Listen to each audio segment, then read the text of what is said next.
Corporación del Seguro de Depósitos, Fondo de Liquidez y Fondo de Seguros Privados, COSEDE.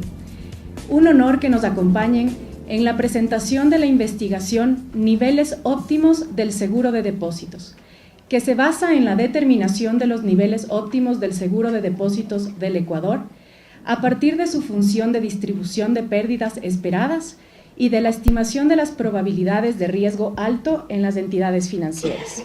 Invitamos a pasar al economista David Villamar, presidente del directorio de la COSEDE, quien nos dará unas palabras de bienvenida. Bueno, bienvenidos al segundo ciclo de conferencias económicas de la Corporación del Seguro de Depósitos, Fondo de Liquidez y Fondo de Seguros Privados, COSEDE. De un modo u otro, la COSEDE heredó varias de las funciones de la tristemente célebre AGD, la Agencia de Garantía de Depósitos, una entidad plagada de incoherencias técnicas, cómplice del saqueo de nuestros recursos durante la crisis financiera del año 99, de una entidad que fue creada para protección de los depositantes, en la práctica funcionó solamente para protección de la banca corrupta, la banca que quebró en el año 99. ¿Qué mayor muestra de paternalismo que esa? Hacerle al Estado responsable de lo que en principio es responsabilidad de la banca privada, ¿sí? Esa era la lógica institucional que primó durante los 90 y la primera parte del nuevo milenio, la primera parte de la primera década del nuevo milenio. Otro elemento nefasto de la institucionalidad de la época, que es la famosa Transitoria 42 que se puso en la Constitución de 1998. La Transitoria 42 es la prueba más tangible de que la crisis del 99 fue programada. Yo no quería que la COSEDE sea la nueva AGD, sino que la COSEDE se convierta en la anti-AGD. Es decir, sí, tenemos algunas de las responsabilidades de la AGD, pero nuestro funcionamiento es absolutamente distinto. Nuestra lógica de política pública es la protección de las grandes mayorías. Los depósitos que nosotros aseguramos, no los aseguramos con recursos públicos. No es el Estado el que paga. El Estado lo que ha hecho es crear normas para que el sistema financiero separe parte de sus recursos, que generalmente son para generar inversión, para generar créditos, rentabilidad para la banca, y generar un ahorro forzoso para protección de los depositantes.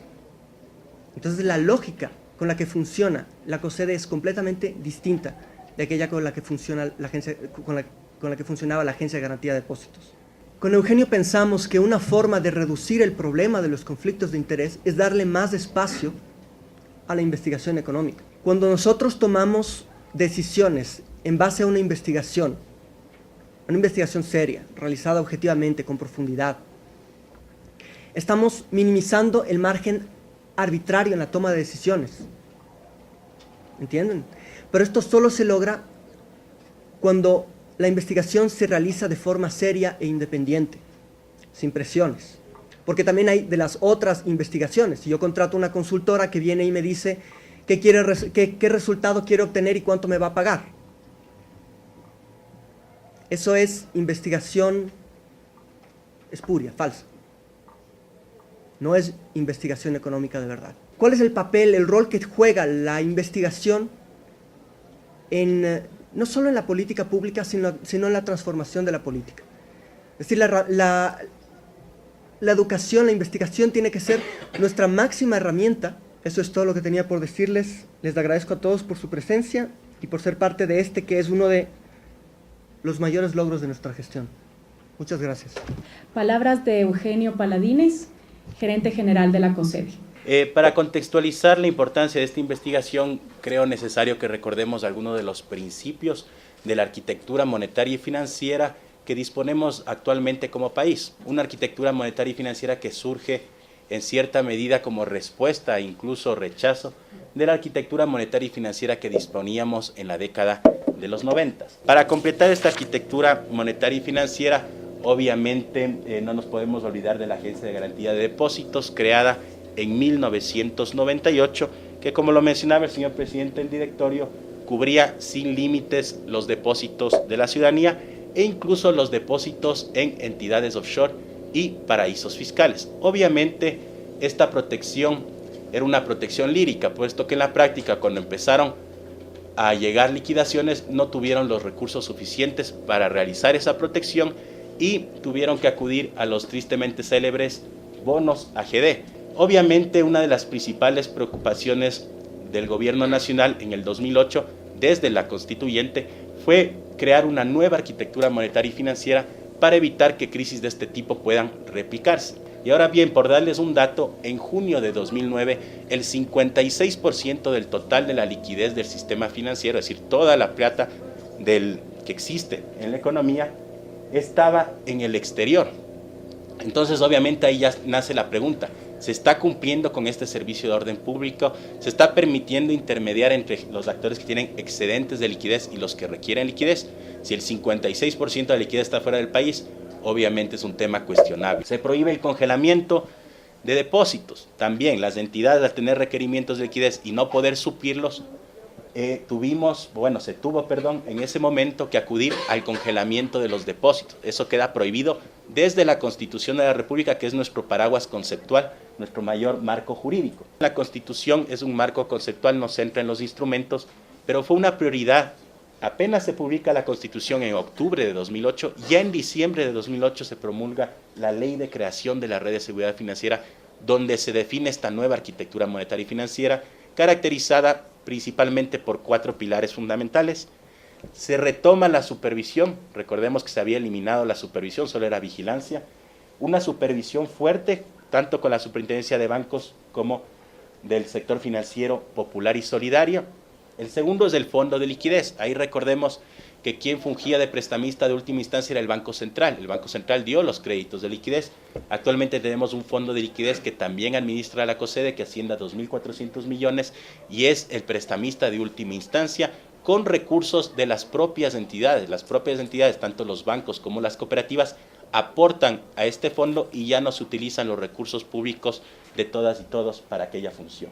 El tercer esquema de resolución financiera, de igual manera, los procesos de resolución bancaria eran bastante engorrosos y muy complicados. Actualmente, liquidar una entidad financiera tiene un proceso expedito y claro, y los organismos de control lo pueden hacer cuando se lo requiera. El último pilar es el del sistema de seguro de depósitos. Si se llega a liquidar una entidad, obviamente la ciudadanía tiene que tener garantizados sus recursos. Y este es el pilar que nos reúne el día de hoy, el del seguro de depósitos de la ciudadanía. Vamos a la siguiente lámina. Ese seguro de depósitos asciende al momento a 1.419 millones, es decir, en los periodos de bonanza el sistema financiero ha sabido ahorrar gracias a la política pública mandatoria del gobierno nacional y se tiene estos recursos para hacer frente a posibles contingencias. En ese sentido, el crédito entre los seguros de depósitos están limitados a cuando se lo necesite, no en cualquier momento. Y cuando se lo puede necesitar serían casos muy extremos. Por darles un dato, el seguro de depósito del sector financiero popular y solidario está en un poco más de 200 millones de dólares y su posible costo, digamos, contingente en situaciones bastante estresadas, digamos, o extremas, es inferior al monto que dispone actualmente. Entonces tiene un monto para hacer frente a los riesgos más plausibles existentes. Finalmente, para concluir, conocer que sí, hemos avanzado mucho como país en mejorar los mecanismos de seguridad financiera. No teníamos un fondo de liquidez del sector financiero popular y solidario, desde este año es una realidad. Estos fondos han crecido, pero obviamente conforme uno avanza aparecen nuevos retos, nuevos desafíos. Nosotros tenemos que cumplir con la recaudación de contribuciones de alrededor de 740 cooperativas a nivel nacional que se incorporan y empiezan a contribuir al seguro de depósitos del sector financiero popular y solidario. Es un gran reto lograrlo exitosamente, puesto que 2 incumplimientos en el pago de contribuciones es una causal de liquidación. Como ustedes ven, este es el resumen, digamos, de la gestión del seguro de depósitos. Es una herramienta muy importante. En la actualidad esta herramienta permite cubrir en totalidad los depósitos del 99% de los depositantes del sector financiero privado. En el caso del sector financiero popular y solidario, el valor del seguro de depósitos permite cubrir en su totalidad al 97% de los socios de las cooperativas. El 97% tiene depósitos por debajo de los montos máximos de cobertura, que son $32,000 para el segmento con mayor nivel de activos, con más de 80 millones de activos, segmento 1, y de $1,000 para el conjunto del resto de segmentos. A continuación, la intervención del economista Andrea Vallancela, autora de la investigación Los niveles óptimos del seguro de depósitos en Ecuador. Buenos días con todos los asistentes y en primer lugar agradecer su presencia el día de hoy. En esta ocasión, la Corporación del Seguro de Depósitos, Fondo de Liquidez y Fondo de Seguros Privados presenta la investigación denominada Determinación de los niveles óptimos del seguro de depósitos del Ecuador a partir de su función de distribución de pérdidas esperadas y de la estimación de las probabilidades de riesgo alto de las entidades financieras. La idea general es que la línea que tenemos en azul representa la función de densidad de una normal y el área bajo la curva de la función gris es la función de densidad empírica. Lo que observamos es que para valores de pérdida relativamente bajos, la probabilidad de ocurrencia, de hecho, es mucho más alta que en el caso de una función de densidad normal. Y cuando observamos el comportamiento de los valores extremos, los valores de las colas de la función, en el caso de la función de distribución normal, a partir de cierto punto yo tengo que la probabilidad de ocurrencia es 0. Mientras que en el caso de la función de densidad empírica existe un valor de probabilidad que se va acercando mucho más lentamente hacia 0. La idea general es que existe un riesgo común que me afecta a todas las entidades y existe un riesgo idiosincrático que me afecta a cada una de manera distinta. Utilizar uno u otro modelo, es decir, utilizar un modelo Logic o un modelo Probit es más un tema del investigador. En general, los dos modelos me sirven para modelizar una variable dependiente categórica. Sin embargo, el modelo Logic se suele utilizar más por la facilidad de interpretación que tiene. En econometría, cuando yo necesito modelizar esta probabilidad, necesito una variable latente que me ayude. Esta variable latente yo defino un rango y a partir de este rango puede tomar valores de 0. En este caso, si es mayor a ese rango será 0 en la probabilidad de ocurrencia y si no será 1. Una vez que yo tengo las estimaciones del modelo, yo necesito saber qué tan bueno es la capacidad predictiva. Necesito evaluar su capacidad predictiva. Para ello utilizo una tabla cruzada que me permita evaluar y contrastar los valores observados de la variable respuesta respecto a los valores predichos por el modelo. Ahora bien, como habíamos mencionado, los dos principales resultados de un modelo de riesgo crediticio son la estimación de la pérdida esperada de la cartera y la función de distribución empírica. En el caso de esta investigación se utilizó el 75% en virtud de mantener un escenario más conservador, es decir, aquel que asuma el mayor nivel de pérdida. Ahora bien, volvemos al modelo de Basisec porque ahora lo que me interesa es generar simulaciones. Me interesa generar muchos eventos de pérdida para poder encontrar la función de distribución empírica. Y lo que hacemos es, y decimos el crédito y se asume el incumplimiento, en nuestro caso se asume que cae en riesgo alto de liquidación forzosa, si es que una variable latente, que de hecho va a ser x sub nt, para cada evento en particular será x sub i, cae en incumplimiento generando otra variable que será un valor límite específico, que la llamaré threshold. Si entonces este x sub i es menor que ese límite, entonces ese evento me representa una pérdida. Si es mayor, no lo va a representar. Conocemos entonces que es posible generar la función de distribución, obtengo la pérdida esperada. En la medida en que ya tengo toda la gama de pérdidas, yo puedo conocer los valores extremos de esa distribución. Puedo conocer cómo son sus medidas de riesgo VAR y T-VAR. La medida de riesgo VAR es la medida de riesgo que me muestra el cuantil de la función de la distribución empírica que me deja un área de cola de 1 menos alfa a la derecha.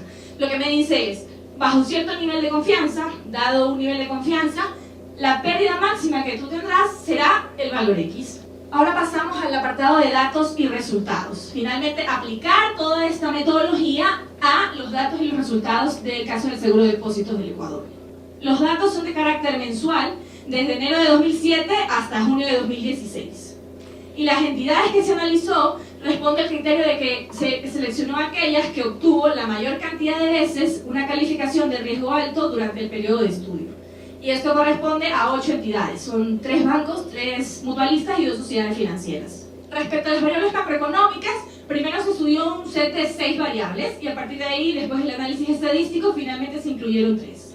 La primera es la medida móvil de la variación mensual del índice de actividad económica coyuntural, que es la variación del IDAC, la tasa de interés activa mensual y la variación mensual del precio del petróleo. Se incluyó la variación del IDAC con la idea de que sea un proxy del PIB, puesto que el PIB no se tiene a ese nivel de desagregación, no se tiene de manera mensual, lo máximo es de manera trimestral. Y con la finalidad de evitar la imputación de datos faltantes, se prefirió trabajar con su proxy, que es la variación del IDAC. Ahora pasamos a la estimación ya propia del modelo. Realizo un análisis exploratorio y verifico que entonces no voy a tener problemas de este tipo. Y lo que me dice el modelo es lo siguiente: yo necesito encontrar las relaciones entre las variables explicativas respecto a la variable respuesta. Aquí tengo que improductividad de activos, por ejemplo, se relaciona positivamente con la probabilidad de tener riesgo alto. Es decir, incrementos en improductividad de activos estarían relacionados con un incremento de la probabilidad de tener riesgo alto de liquidación forzosa. Una vez yo tengo las probabilidades, yo necesito saber qué tan bueno es mi modelo, porque me interesa predecir. No solamente me interesa que sea explicativo, que me diga cómo se comportan o cómo se relacionan respecto a la variable de respuesta, sino que yo quiero predecir estos valores de probabilidades. Entonces verifico a través de la validación cruzada, que lo mencionamos, y a través de los coeficientes de especificación del modelo, que son los pseudo R cuadrado. Y finalmente, entonces puedo ser capaz de obtener la gráfica tanto de la función de densidad como de la función de distribución acumulada de estas pérdidas.